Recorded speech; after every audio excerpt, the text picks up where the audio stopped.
All right, hey everybody, welcome back to the conclusion. We're going to talk about free market capitalism, factory farms, and a fulfilling life. So, kind of everything you want out of a sociology class.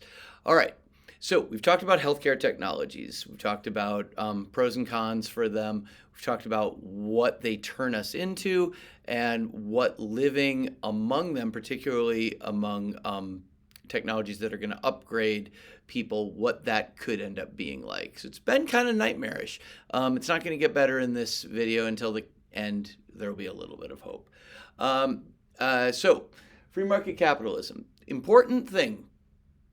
All these technologies that we've talked about, all the pros and cons of them, it's important to remember these technologies exist within a society that is defined by free market capitalism. And I say free market to suggest that there is, relative to other countries, there is relatively little government regulation over how society kind of turns out for people. These technologies exist primarily, they are brought into the world in order to make money, not to lead to a fulfilling life. These technologies exist, they are about adapting us humans to, well, we've talked about this a couple of times now, they exist to adapt us to a world that is not good for us. It's an urban world, which means lots of people in close proximity, lots of strangers in close proximity.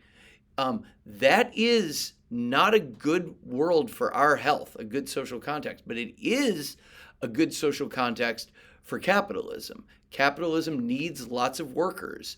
It needs them close together. It needs a market of people who can come buy things. And for capitalism to flourish, there needs to be a lot of specialization. So you need a lot of people to be able to specialize. This is an urban environment is a good context for a capitalist division of labor. It's just not good for you and me as human beings. It's not good for this animal. Which is where we come to factory farms, which is sick, sorry, but this world that we live in, the way we experience healthcare is a little bit like animals in factory farms. Factory farms are not a healthy situation for animals. Animals get sick there all the time, and they get shot up with antibiotics. A healthcare system that allows them to exist, allows them to live in this context where they are unhealthy and where they are unhappy, because their happiness and their health is not the important thing there. What's the important thing is for them to contribute to the generation of money for the capitalist system. We're not that different from that. Our healthcare is like the antibiotics for these animals. It allows us to live in this system that is beneficial for capitalism, not beneficial for the animals that are living within it. Sorry to liken you to pigs and cows and chickens, but it's a kind of a good analogy in this situation. It's about adapting.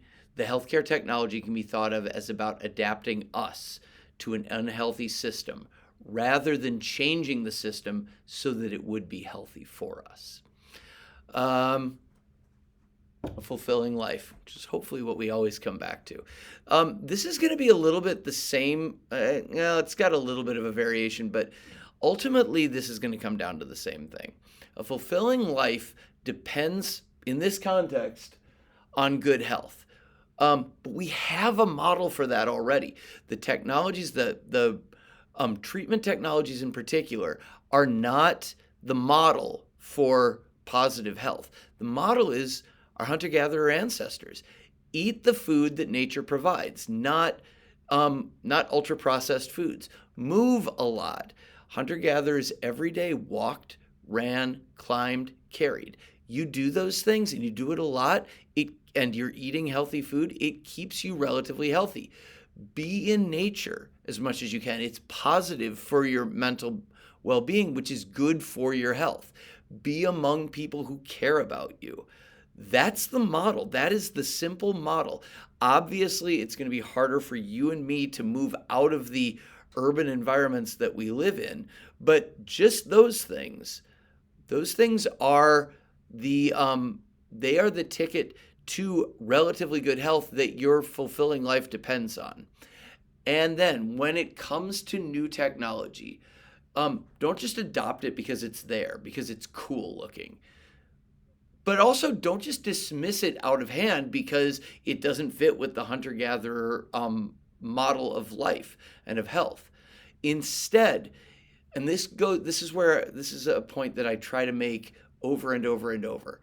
You need to sit back before you adopt anything that our society tells you to do, whether it's the food it gives you to eat, the technology with regard to healthcare, whatever it is. You need to think first, what is your day-to-day happy, fulfilling life? What does that look like? What is the work you're doing? Who are you around? Where do you live? You need to think through all of those things, and then you think about, okay, so how would I adopt this technology? Does this fit into the model of life that I want to have, or does it not? That's the criterion you use for deciding whether something belongs in or not. Again, I use this healthcare technology. I'm not saying that we reject all of this and go back to hunter-gatherer times. It's not going to happen. But what you want to do is not take the world capitalism and American society presents to you and say, oh, okay, so this is natural and normal, and therefore I will do it. Because those things are not oriented toward your fulfilling life. They are oriented toward you fitting into a system that benefits capitalism. That's what they're about. In order for you to have that happy and fulfilling life, you have to reflect on what you want your life to be like, and then how these resources that our society provides can be or should be integrated into that life. All right, that's it for healthcare. I will see you next week, and we will deal with more technologies and how they affect our human experience and the potential for us to have fulfilling lives. See you then.